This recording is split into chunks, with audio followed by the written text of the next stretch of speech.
What's your favorite Western? Westerns are a big reason Hollywood is what it is today because they've always been so popular. Even today. But they were the popular thing not so long ago. You have over a century of movies to choose from. Maybe you're a big fan of old actors more than the movies themselves, like Clint Eastwood, John Wayne, or Rick Dalton. Maybe you're a fan of the classics you grew up watching with your dad or your grandpa. Maybe you've watched almost every movie in the contemporary neo-Western genre because they're just that cool. Odds are you're probably not a fan of whatever it was this movie was trying to be. Personally, my favorite Western fluctuates like any indecisive movie fan when I'm asked about it, because it's hard to pick a favorite sometimes in a genre loaded with as many movies as the Western genre is. With this saturation, though, movies get buried. Not because they're not great, but just because there are so many. One such example is the subject of today's video, 2015's Slow West.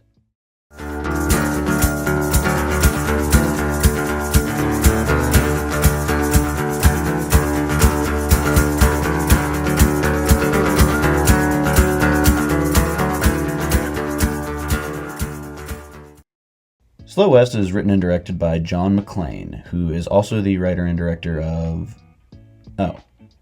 Nothing. This is his only feature film, and it's been about 10 years since it came out, although Wikipedia does say he has another in the works. The creative process behind this movie is really interesting too. McClane is Scottish and got a job after college delivering cars around America, so he got to see a lot of the country, and that inspired him to write this Western, which they then went and filmed in New Zealand on a budget of $2 million. About the least conventional way I've ever heard a movie coming to fruition, but A24 and Film 4 took a shot on a Kiwi Western from this Scot because the script was just so damn good and they produced it.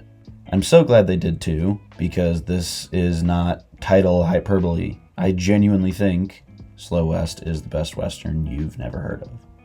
Slow West follows Kodi Smit-McPhee as Jay Cavendish, a Scottish teenager who moves to the American West in hopes of reconnecting with his one true love, Rose Ross, who has recently moved to the American frontier with her father. Jay very quickly runs into Silas, an outlaw and bounty hunter, who Jay pays to escort him safely to Rose. There's the premise in a nutshell. Slow West from the very beginning of the movie subverts Western tropes in a way that's really cool to watch, but it still maintains a reverence for the entire Western genre that it's based in, and what makes this era of history such a special time to explore and dream about for audiences.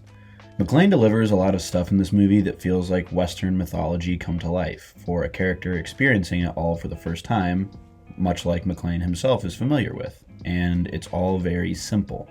Jay looking up at the wonder of the stars in the night sky. Multiple scenes with campfire stories in the woods. The remote trading post out in the middle of nowhere. A clear emphasis on the mountains and landscape and color that surrounds our characters. This movie feels like it transports you to the West for the first time with Jay. It's a really great looking movie, and it might just make you feel like a kid dreaming about the West again. Especially with the way the score helps to build the atmosphere with a vibe that I can only really describe as whimsical or inquisitive, even though I don't know when the last time I said either of those words actually was. Jay is that kid who's idealistic and dreaming of the West, and also of love, so seeing his relationship play out with Fassbender's jaded and cynical Silas makes for a pretty fun dynamic to watch evolve. It's not exactly a new concept, but it works well, and it definitely helps out that Fassbender is an acting titan and one of the most underrated actors working in Hollywood today.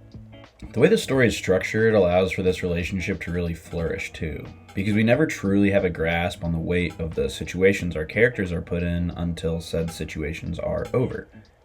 Sometimes Jay knows something that Silas doesn't. Sometimes Silas knows something Jay doesn't. Sometimes they both know something other characters don't. This isn't a classic tale of a reluctant team-up, although it is built on that general idea. It's a team-up where neither side is totally bought in, and the script does a really good job of playing around with this dramatic irony. Irony is present from start to finish of Slow West's hour and 20-minute runtime, and makes it that much more fun to watch because even though it's not a mystery, the goalposts get moved forwards and backwards so many times that you can't help but want to know what it actually takes for our characters to win. Our characters all feel unique to me too. On a budget of $2 million, you have to get creative with how you want to make your characters stand out. And I think decisions like having our primary antagonist draped in a massive fur coat or having Jay as the educated young bloke he is wear a suit were pretty cool decisions to make these characters stand out in a way that the budget allows. Slow West takes a look at this journey west through the eyes of immigrants, which was also a new take to me.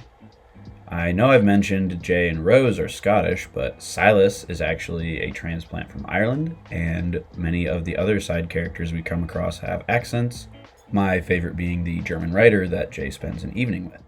In a short time, this will be a long time ago. So often we're expected to see a rugged American, as it is the American West, but this is a melting pot of a nation built by people who weren't originally from here. So I think this is a pretty cool take on the Western formula. I do have to talk about how this story ends for said characters though, so go ahead and skip to here to make sure this movie isn't spoiled for you.